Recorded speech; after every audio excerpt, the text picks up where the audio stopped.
I linked up with Pleasure Pete. He was in a group called Pretty Ricky, and I did his first solo album. Which you produced it? Yeah, I was co-executive producer, and it got nominated for 3 Grammys. So I went on and did that, and now I'm working with other artists, and I want to build them up and help them become successful.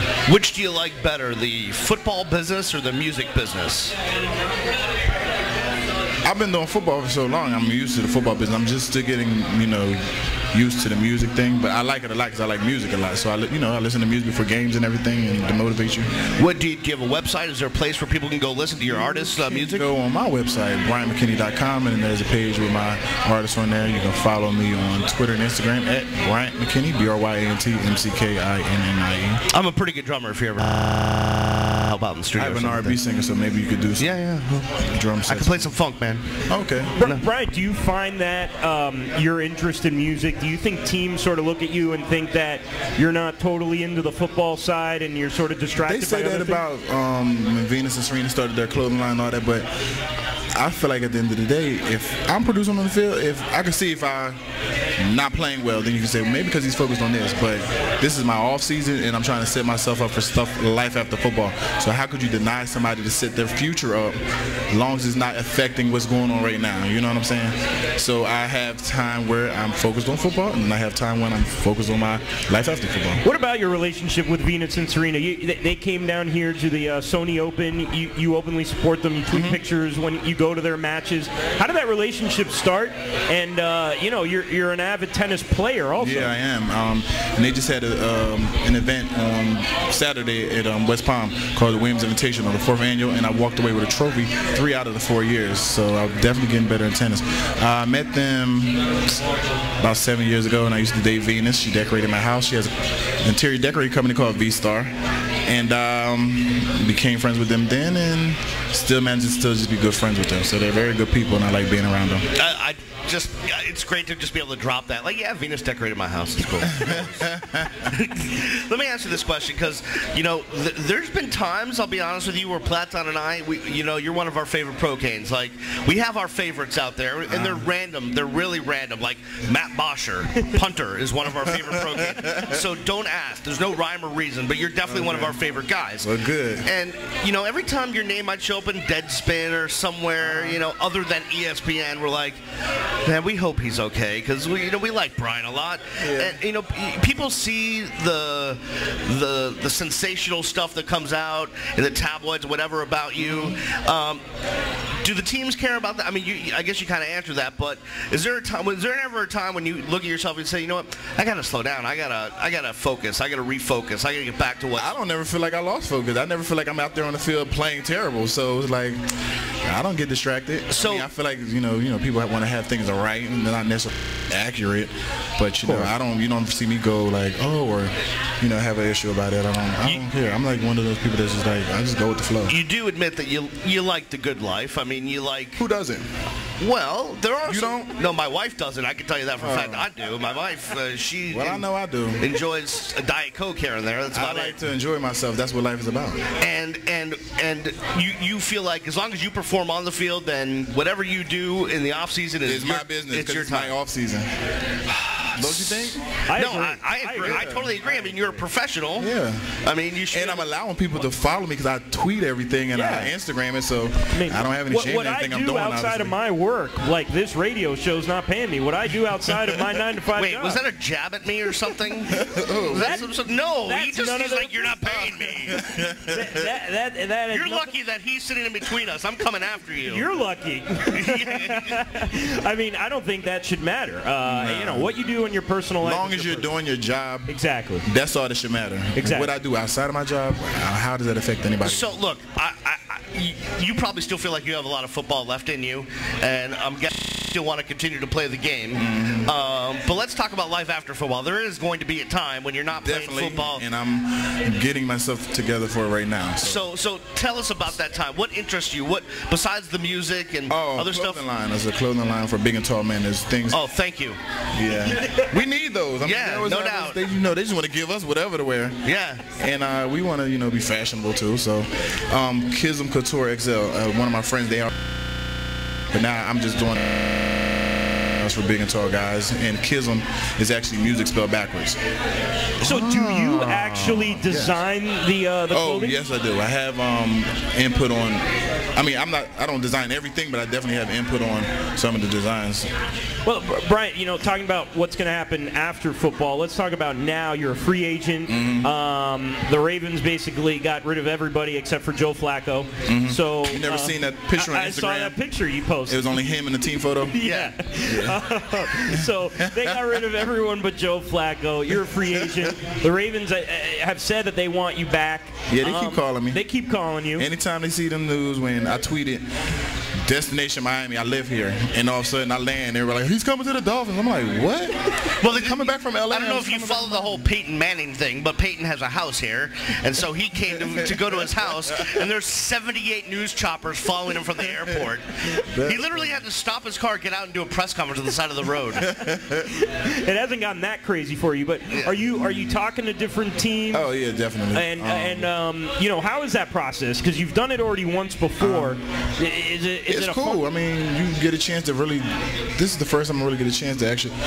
Last time I didn't get a chance to pick where I was going. Ray Lewis kind of told me like, "You're coming here." So I didn't really get the opportunity to do it like I'm doing it this time. So I'm actually sitting back and actually evaluating where I'm going to be, where I want to spend the next few years of my life at, and is the team a team that's going to be competing to make the playoffs and things like that. What's the most important right now? Is it to get to a team that is fighting for a Super Bowl, close to a Super Bowl, or is it more just getting the fattest contract you can find?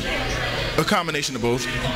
I ain't gonna lie, because I feel like this will be my last one. I'm gonna do like a 3 or 4 year contract, and in those years I still want to be on a team that is making a run for the Super Bowl. Before we put you on a different team, let's just go back to Baltimore for a second. How special was it to play with Ray and Ed? And I know you're close to Damian Berry, who was on the team, and Tommy was up there. How close was it to be with those guys? Well, me and Ed were the closest because we were best friends in college. Right. So it was great to be able to be teammates again with Ed, and then Ray Lewis Locker was next to mine, so him and Ray Rice, we all were in the corner, so that was just some very funny moments over there between us three. What's Ray like? I mean, you sort of only see him on TV, but what is he like behind the scenes, in the locker room, or when you go over to his house? Is he sort of still that big personality at all times? When he's talking about preparation sometimes, yeah, he gets back into that character and he gives you those speeches. I always told him he's going to be a minister because the way he speaks to you sometimes seems so powerful, but yeah, he's fun, but then he has his low-key moments where, people are dancing in the locker room. Sometimes I feel like we was in a club because everybody has their radios up loud and everything. Coming from Minnesota, it was way different. We couldn't play music like that in the locker room. There, you got, what's that game? You throw the little beanbag into the hole? Oh, yeah. Cornhole. Yeah, cornhole. They got that in the locker room. So that was the Minnesota entertainment? No, that was Baltimore. Oh, Baltimore. Yeah. Minnesota, you didn't have entertainment. No entertainment. They had to talk to each other. I mean, did the play, not did they run that locker room, but was it like at the University of Miami? You guys sort of ran the show as players, especially with Coach Coker. Was it the same sort of feeling in Baltimore? Coach Harbaugh kind of listened to the players. This year, compared to when I guess before I got there, he listened to them a lot more this year, and people would stand up like, look, we're not going outside today, so they'll go tell him, and then he'll be like, okay, you really don't want to go outside, and he will work it out and try to satisfy us. Bryant McKinnie joining us here at All Canes Radio, and a free agent looking to play some more years in the NFL. This is you like being down here, don't you? You like life down here in South Florida. It's a big event town. We got the Heat that are streaking towards the playoffs. We got a lot of great stuff going on. Do you keep track of all the events and all the stuff down here that are going on, like the Heat? I try to as much as possible. Even with the University of Miami basketball team, the guys, me and Warren Sapp was talking about that, and he was able to go to a lot more, but I felt like I was on tour after the Super Bowl, being everywhere, so I couldn't make it as much, but I tried to keep up with everything. I went to the Marlins game. I went to see USA versus DR, and that was my first time there, and they have the Clevelander, they have everything else going on in the stadium besides you watching the game. Right. Like clubs and all type of stuff. I was like, what is this? I think they have chicks on poles or something like that. Yeah, dancing. I don't even think I watched the game. I was just Cleveland. They're talking to everybody. And Was it sad going there and it not being the Orange Bowl? realizing it's not the Orange Bowl, but they definitely upgraded that building. Yeah, no urinating in sinks. Let me ask you this question: do you keep track of the UM football team too? Do you try to keep your eye on what's going on down here, football-wise? I definitely do. And I know Ray's son just committed or whatever to come down here, so he'll be here a lot. He'll probably be giving his world-famous speeches now in these games for them. What do you think about the offensive line? I mean, it's sort of a veteran line this year. I don't know if you follow them a lot. A lot of people look at Chantrell Henderson and just because of his size, they think Bryant McKinnie.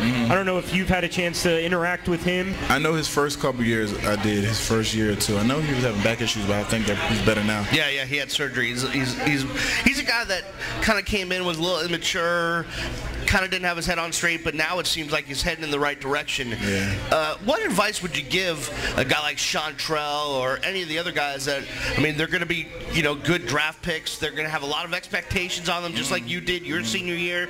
Guys are going to be obviously looking for them because everyone knows about them. What advice would you give guys like that? If I was him, I would just kind of stay focused on the fundamentals. You know what I mean? Don't try to do too much. Just do your job and go out there. I mean, you want to become a target once you start building your name up. People want to have a good game against you, but I mean, that's what you want to be. You want to be a target after a while, because you want to be considered one of the best. Did you? I mean, you talked about this, but did your preparation level double or get exponentially more because you knew, hey, listen, all eyes are going to be on me. I don't want to let anyone down. Because, like I said, my junior year, I kind of felt like I was able to just kind of skate through and not really be like the target. But then, that summer building up to the season coming in, they're taking pictures, and our offensive line was the best in the country. Our DBs were the best. So now it's bringing a lot of attention to us. And people, not only just me, but our offensive line, period, they wanted to get a sack. I think we only gave up 1 sack on the whole offensive line. So everything I did my senior year, I had to kind of intensify because everybody wanted to beat me. You were on magazine covers yourself with the O-line. Was that added pressure for you, or was that something that you sort of like, yeah, I'm liking it. I like seeing myself on the cover? I just had to live up to it. Now that I'm on these covers and they're saying that I'm this good and that good, I have to make sure I go out there and perform, and show the people that I am as good as they saying I am. All right, it's been 12 years. All right, I think we should get at least one embarrassing, funny story about someone that you played with. Something good about one of your offensive line mates, maybe a Coach Kehoe story, something. I mean, it's... Maybe not just one, give us two. It's 11 years ago. I mean, come on, the statute of limitations is up, I think. All right, so it was one time we were going through the McDonald's drive-thru. Right. And it was me, Joe McGrath, Vernon Carey, and I think Chris Harvey. Okay.